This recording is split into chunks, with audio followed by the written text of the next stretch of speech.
Bien, buenos días queridos amigos, hermanos, continuando con el análisis y el estudio con la guía del Espíritu Santo de la palabra de Dios y sobre todo de las profecías de los últimos tiempos.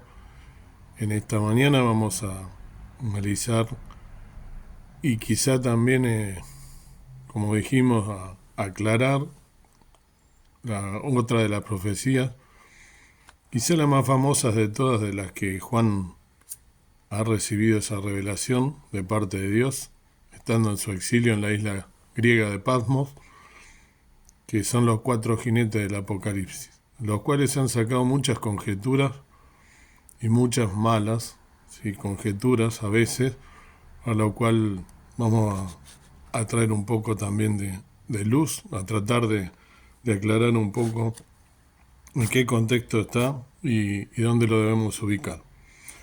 Bien, vamos a leer la palabra de Dios, a comenzar a leerlo. Estamos hablando de el último libro de la Biblia, el Apocalipsis, capítulo 6, a partir del versículo 1. Nosotros ya habíamos hablado de los últimos versículos en otros videos cuando habíamos hablado del rapto y de la tribulación. Y acá, fíjense que estamos hablando de los sellos, cuando se empiezan a abrir los sellos, cuando Dios empieza a abrir los sellos, mejor dicho, Jesús, porque está hablando del Cordero de Dios que es Jesús. Y entonces debemos entender que tenemos sellos, tenemos trompetas y tenemos copas, ¿sí? En ese orden. Y lo que es interesante analizar es que esta es una de las visiones. Voy a leer también lo que fui escribiendo a medida que fui leyendo esta profecía, ¿sí? Para no llevar un hilo. Esta es quizá una de las visiones más conocidas de Juan que debemos tener cuidado. Nuevamente la gente interpreta que los sellos se le relacionan con la ira de Dios o con los juicios de Dios. Entonces tengamos cuidado, ¿sí? Las cosas ocurren de acuerdo al calendario de Dios, pero solo va a actuar el enemigo, ¿sí? Cuando Dios lo permita. Al llegar al cuarto sello lo vamos a ver claramente. Entonces, habiendo hecho este análisis o esta introducción, voy a comenzar a leer y vamos a ir avanzando en la lectura y en el análisis. Dice así la palabra del Señor. Y miré, vuelvo a repetir, ¿no? Apocalipsis 6, versículo 1. Y miré cuando el Cordero abrió uno de los sellos y oí a uno de los cuatro animales diciendo, como con una voz de trueno, ven y ve. Entonces, el quinto sello es el que se está abriendo aquí, ¿no? El quinto sello, no es, este es el primer sello. El quinto sello, siguiendo con lo que había dicho recién, el quinto sello es el que habla de la persecución a los hijos de Dios, a los fieles que honran el nombre de Dios y que testifican de su fe. Entonces, agregando lo que dije, Dios no va a castigar nunca, ¿sí?, a estos fieles. ¿Cómo va a castigar a los que están haciendo las cosas correctas? Hay gente perseguida por Dios. Y en el sexto sello, como ya dijimos, ¿no? Es donde se anuncia la ira de Dios. Recién en el sexto sello, cuando está finalizando el capítulo, se anuncia la ira de Dios, pero no comienza con este sello la ira de Dios, sino que solo se anuncia y nosotros vamos a ir demostrándolo a medida que vamos a ir avanzando, ¿no?, en la lectura. Entonces aquí dice que el Cordero abrió el primer sello, ¿no?, y oyó una voz y esa voz nos está diciendo ve y ve, ¿sí? Ve y ve. Y miré y he aquí un caballo blanco y al que estaba sentado encima de él tenía un arco y le fue dada una corona y salió victorioso para que también venciera. Entonces el versículo 2 dice que venía alguien en un caballo blanco. Debemos tener cuidado, esta es la primera parte en la que debemos tener cuidado, de quién está hablando, ¿sí? ya que en Apocalipsis 19:11, más adelante, el Cordero de Dios, Jesús, ¿sí?, como verbo, va a venir en su segunda venida, en ese versículo, ¿sí?, en un caballo blanco. Entonces, como Satanás es un falsificador, un engañador, por eso va a venir alguien que vendrá haciéndose pasar por Dios. Como sabemos por la palabra de Dios, Satanás o el diablo vino para hurtar, para robar, para falsificar, para matar, ¿sí? Entonces hay que tener cuidado en este primer versículo, no creer que es Dios porque es un caballo blanco. Dios es el que, o el Cordero de Dios, mejor dicho, Jesús abre ese sello, ¿sí?, y es el que permite que las cosas sucedan porque se tienen que cumplir para que Él pueda venir, sí, a buscar a su iglesia y en su última misión, a venir a la tierra, ¿no?, directamente ya reinar, ¿no?, en el reino milenial junto con nosotros, pero aquí está abriendo el sello, pero no es Él el que viene en el caballo, ¿sí? Primer cuidado. Entonces, por eso va a venir alguien que se va a hacer pasar por Dios. Es el anticristo, claramente. Y después sigue, y el que estaba sentado encima de él tenía un arco y le fue dada una corona y salió victorioso para que también venciese. El arco es un arma militar y le fue dada una corona, dice, ¿sí? El arco es un arma que se usaba en esa época, un arma militar junto con la flecha, como hemos visto en tantas películas, inclusive de esa época y un poco más adelante también. No es que Dios le da esa corona, sino que Dios lo permite, ¿sí? Y el mundo está aceptándolo, ya que la corona es de un rey, ¿sí? En esta versión dice victorioso para que venciese. En la versión original, ¿sí?, o sea, en el texto recepto, en el texto recibido, en hebreo dice conquistando, y también para que conquistase. O sea, que le fue dado está conquistando y para que conquistase, dice en el original. Luego, en el versículo 4, seguimos leyendo, o sea que es una persona que le permite Dios que tenga una corona, viene en un caballo blanco, queriéndose hacer pasar por Dios, ya lo explicamos, y que va a conquistar, ¿sí?, o que va a vencer, si quieren, tomamos esta, pero en el texto original dice que va a conquistar, o sea, que va a conquistar el mundo, va a vencer.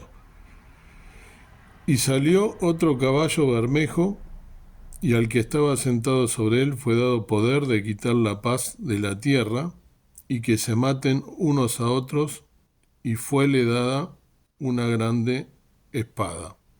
Este es el segundo sello, ¿sí?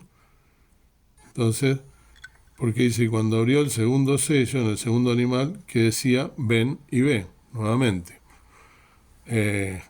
Algo que hay que hacer también no sé si lo dije, esta frase que se repite, ven y ve. Cuando dice ven y ve, le dice a Juan, que es el que recibe esta revelación, el hecho de decirle ven significa movimiento. Ven, cuando yo te digo ven, yo estoy en un lugar y digo ven.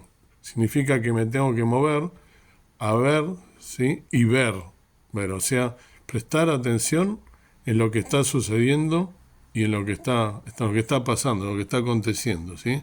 Pero implica movimiento, me tengo que mover. Bien, en el versículo 4 que acabo de leer viene una persona en un caballo rojo, bermejo rojo, ¿sí? Como lo dice en el original, dice rojo. El blanco es símbolo de la conquista, hacer que los demás se sometan, o sea, el del primer sello. Un ejemplo de ello es que en algunas culturas, cuando alguien quiere rendirse, ¿qué sucede? Muestra una bandera blanca. Esa bandera la agita, ¿no?, y significa he sido conquistado, he sido vencido. Me rindo. Esto es lo que el primer jinete hace. Él ha conquistado, ha vencido al mundo, y luego de hacerlo, ¿qué va a hacer? Va a quitar la paz del mundo, y va a hacer que se maten unos a otros. Es decir, que el segundo sello está caracterizado por la muerte. Y además tiene una gran espada. Está asesinando a mucha gente, ¿sí? Porque dice que se maten unos a otros. Y cuando abrió el tercer sello, versículo 5,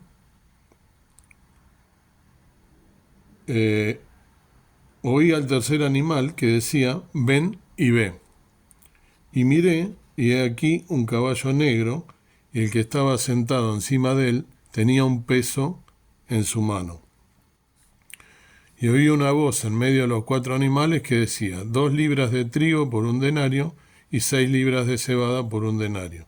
Y no hagas daño al vino ni al aceite.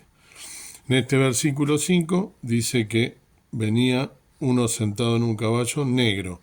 Aquí dice, en esta versión que yo acabo de leer, ¿sí? Que es la versión Reina Valera 1909, dice que tenía un peso en su mano. En el original griego, dice que tiene una balanza, ¿sí? Y luego, pero se puede tomar como que peso es una balanza, pero para que se entienda, en el griego dice balanza. Y luego, ¿no? En esta versión dice 2 libras de trigo, pero en el original dice una medida de trigo. Porque dos libras de trigo es equivalente a una medida, o en esa época era equivalente a una medida. En el original dice entonces una medida de trigo es un denario, ¿sí? Y 3 medidas, dice, 3 medidas de cebada son un denario. En el original, entonces, va a decir bien las medidas como, va a decir medidas, ¿no? En vez de decir 3 medidas de cebada, un denario, dice en el original. Y acá yo acabo de leer 6 libras de cebada por un denario, porque fíjense que es el doble, ¿no? Recién decíamos 1 libra de trigo por un denario. Y acá yo decía 2 libras, perdón, por un denario. En el original dice 1. Acá dice 6 y en el original dice 3 medidas, porque las libras son el doble que la medida, o es el equivalente el doble de una medida. Esa es una aclaración. Pero en el original dice 1 medida de trigo por un denario y 3 medidas de cebada por un denario. El negro, ahora lo vamos a aclarar bien para que se entienda. El negro del caballo puede representar una plaga, una enfermedad o la muerte misma. Él tiene una balanza en la mano y nosotros, o como dice esta versión, un peso. Tiene la balanza. ¿Y qué sabemos nosotros de las balanzas? ¿Para qué se usan las balanzas? En la cultura de esa época se usaba para pesar las cosas y para ponerles un precio. Y esto se ajusta al contexto, porque lo que dice luego es que el precio del trigo es el salario de un día. Un denario es el salario de un día, ¿sí? Entonces está diciendo que el precio del trigo es el salario de un día. O sea, una medida de trigo por el salario de un día, porque ahí, como dije, el denario es el salario de un día, es el salario para un día de trabajo. Y vemos entonces que para comprar algo, no mucho, solo una medida, porque con una medida no vas a comprar mucho, se necesita toda una jornada de trabajo. Y tiene otros gastos. O sea, no vamos, no, lo único que hay que comprar no es trigo, sería para hacer pan o algún derivado de él, ¿no? Nosotros tenemos varios gastos, pero fíjense que dice que con una jornada de trabajo o con una medida de trigo vamos a poder comprar nada más que eso, ¿no? Y luego habla de la cebada. La cebada suele ser mucho más barata que el trigo. Dice que son 3 medidas para el salario de un día. O sea que acá está pasando algo, ¿no? Algo que normalmente es más barato, en este caso se van a necesitar una mayor cantidad para obtener lo mismo. O sea, durante un día trabajar por por 3 medidas de cebada en este caso, ¿no?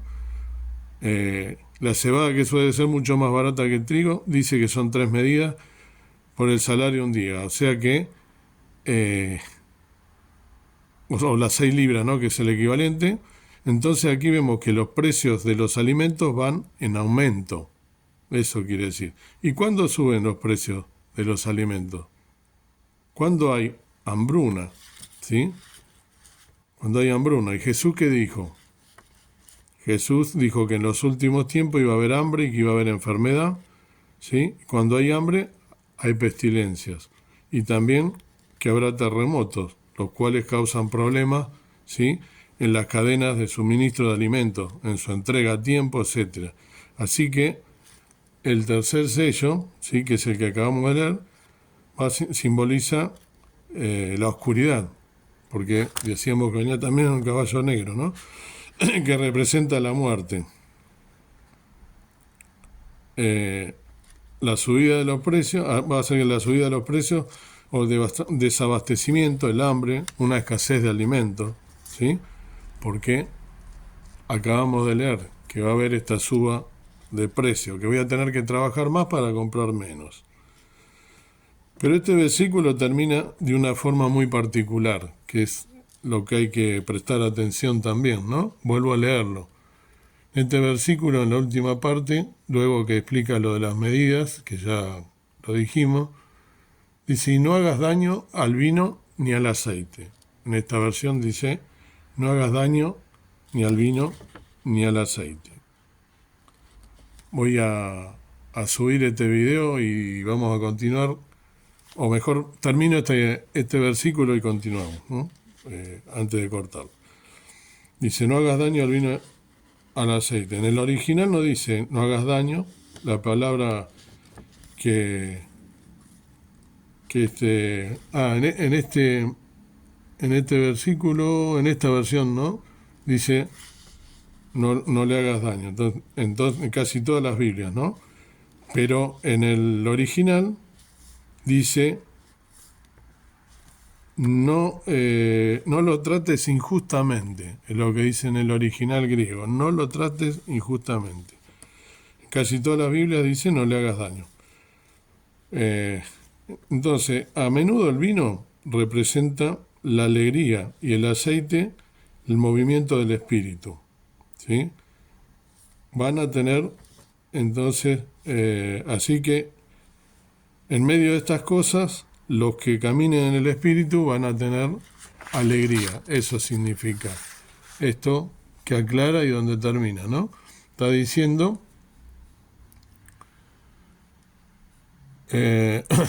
no hagas daño al vino ni al aceite. En el original no lo trates injustamente al vino y al aceite. Significa entonces que aquellos que se mantengan en el espíritu, ¿sí?, van a tener alegría. Es decir, que no obstruyen las cosas del espíritu. Tengo una letra malísima y a veces me cuesta hasta entenderme lo que yo escribí. Es decir, que no obstruyen las cosas del espíritu. Le pido perdón porque no lo alcancé a pasar en la compu. No obstruyen las cosas del Espíritu de Dios dentro de su pueblo. Esto no nos va a quitar la alegría, ya que nuestra alegría no se basa en las cosas de este mundo, ¿sí? Entonces, todos aquellos que nos mantengamos en el Espíritu, a pesar de estas cosas, del aumento de los precios, de esta inseguridad, de esta inestabilidad, de esta falta de alimentos que acabamos de leer, ¿sí?, de esta mortandad, aquello y de que se va a querer hacer pasar por Dios, nosotros, como fuimos sellados con el Espíritu Santo y se supone que somos creyentes, que estamos teniendo vínculo, dejando al Espíritu Santo que actúe en nuestra vida, no nos va a quitar la alegría todas estas cosas. Bien, voy a cortar acá, lo voy a subir para que no sea tan extenso y vamos a continuar a partir del versículo 7.